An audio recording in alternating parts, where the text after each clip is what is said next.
ನೀವೇನಾದರೂ ಮತ್ತೊಮ್ಮೆ ಗೃಹಲಕ್ಷ್ಮಿಗೆ ಅರ್ಜಿ ಹಾಕಬೇಕು ಅಂದ್ಕೊಂಡಿದ್ದೀರಾ? ಹಾಗಿದ್ರೆ ಈ ಮಾಹಿತಿ ನಿಮಗೆ ಖಂಡಿತವಾಗಿಯೂ ಉಪಯುಕ್ತವಾಗಿದೆ. ರಾಜ್ಯ ಸರ್ಕಾರದ ಮಹತ್ವಾಕಾಂಕ್ಷೆಯ ಗೃಹಲಕ್ಷ್ಮಿ ಯೋಜನೆಯ ದುರುಪಯೋಗವನ್ನು ತಡೆದುಹಾಕಲು ಸರ್ಕಾರ ಮುಂದಾಗಿದ್ದು ಹೊಸದಾಗಿ ಅರ್ಜಿ ಸಲ್ಲಿಸಲು ಅವಕಾಶ ಕಲ್ಪಿಸಿದೆ. ಈ ಬಾರಿ ಅಂಗನವಾಡಿ ಕಾರ್ಯಕರ್ತರೇ ಅವಶ್ಯಕತೆ ಇರುವ ಮಹಿಳೆಯರ ಮನೆಗೆ ತೆರಳಿ ಅರ್ಜಿ ಸಲ್ಲಿಸಲು ಸಹಾಯ ಮಾಡ್ತಾರೆ. ಎಂದಿನಂತೆ ಕರ್ನಾಟಕ 1, ಬೆಂಗಳೂರು 1, ಗ್ರಾಮ 1 ಮತ್ತು ಅಧಿಕೃತ ಬ್ರೌಸಿಂಗ್ ಸೆಂಟರ್ಗಳಲ್ಲೂ ಅರ್ಜಿ ಸಲ್ಲಿಸಲು ಅವಕಾಶವಿದ್ದು, ಈ ಬಾರಿಯ ಮರು ಅರ್ಜಿಯಲ್ಲಿ ದುರುಪಯೋಗ ತಡೆಯಲು ಬಯೋಮೆಟ್ರಿಕ್ ಅಥವಾ ಫೇಸ್ ರಿಕಗ್ನಿಷನ್ ತಂತ್ರಜ್ಞಾನವನ್ನು ಅಳವಡಿಸಲಾಗಿದೆ.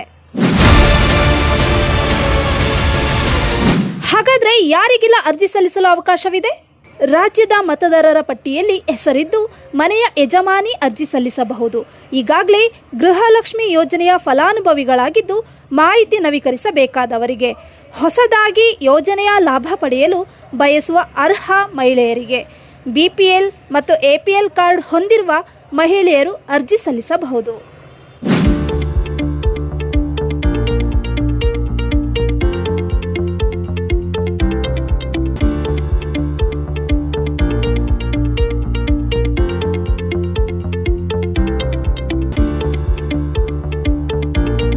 ಯಾರು ಅರ್ಜಿ ಸಲ್ಲಿಸಲು ಸಾಧ್ಯವಿಲ್ಲ?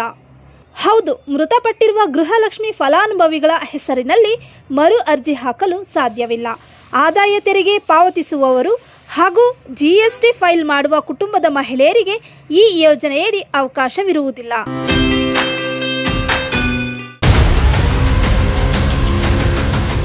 ನೀವೇನಾದರೂ ಮತ್ತೊಮ್ಮೆ ಗೃಹಲಕ್ಷ್ಮಿಗೆ ಅರ್ಜಿ ಹಾಕಬೇಕು ಅಂದ್ಕೊಂಡಿದ್ದೀರಾ? ಹಾಗಿದ್ರೆ ಈ ಮಾಹಿತಿ ನಿಮಗೆ ಖಂಡಿತವಾಗಿಯೂ ಉಪಯುಕ್ತವಾಗಿದೆ. ರಾಜ್ಯ ಸರ್ಕಾರದ ಮಹತ್ವಾಕಾಂಕ್ಷೆಯ ಗೃಹಲಕ್ಷ್ಮಿ ಯೋಜನೆಯ ದುರುಪಯೋಗವನ್ನು ತಡೆದುಹಾಕಲು ಸರ್ಕಾರ ಮುಂದಾಗಿದ್ದು ಹೊಸದಾಗಿ ಅರ್ಜಿ ಸಲ್ಲಿಸಲು ಅವಕಾಶ ಕಲ್ಪಿಸಿದೆ. ಈ ಬಾರಿ ಅಂಗನವಾಡಿ ಕಾರ್ಯಕರ್ತರೇ ಅವಶ್ಯಕತೆ ಇರುವ ಮಹಿಳೆಯರ ಮನೆಗೆ ತೆರಳಿ ಅರ್ಜಿ ಸಲ್ಲಿಸಲು ಸಹಾಯ ಮಾಡ್ತಾರೆ.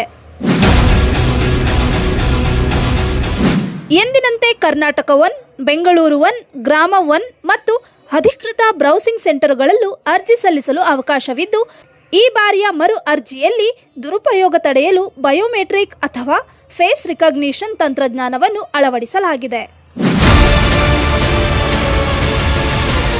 ಹಾಗಾದರೆ ಯಾರಿಗೆಲ್ಲ ಅರ್ಜಿ ಸಲ್ಲಿಸಲು ಅವಕಾಶವಿದೆ? ರಾಜ್ಯದ ಮತದಾರರ ಪಟ್ಟಿಯಲ್ಲಿ ಹೆಸರಿದ್ದು ಮನೆಯ ಯಜಮಾನಿ ಅರ್ಜಿ ಸಲ್ಲಿಸಬಹುದು. ಈಗಾಗಲೇ ಗೃಹಲಕ್ಷ್ಮಿ ಯೋಜನೆಯ ಫಲಾನುಭವಿಗಳಾಗಿದ್ದು ಮಾಹಿತಿ ನವೀಕರಿಸಬೇಕಾದವರಿಗೆ, ಹೊಸದಾಗಿ ಯೋಜನೆಯ ಲಾಭ ಪಡೆಯಲು ಬಯಸುವ ಅರ್ಹ ಮಹಿಳೆಯರಿಗೆ, BPL ಮತ್ತು APL ಕಾರ್ಡ್ ಹೊಂದಿರುವ ಮಹಿಳೆಯರು ಅರ್ಜಿ ಸಲ್ಲಿಸಬಹುದು.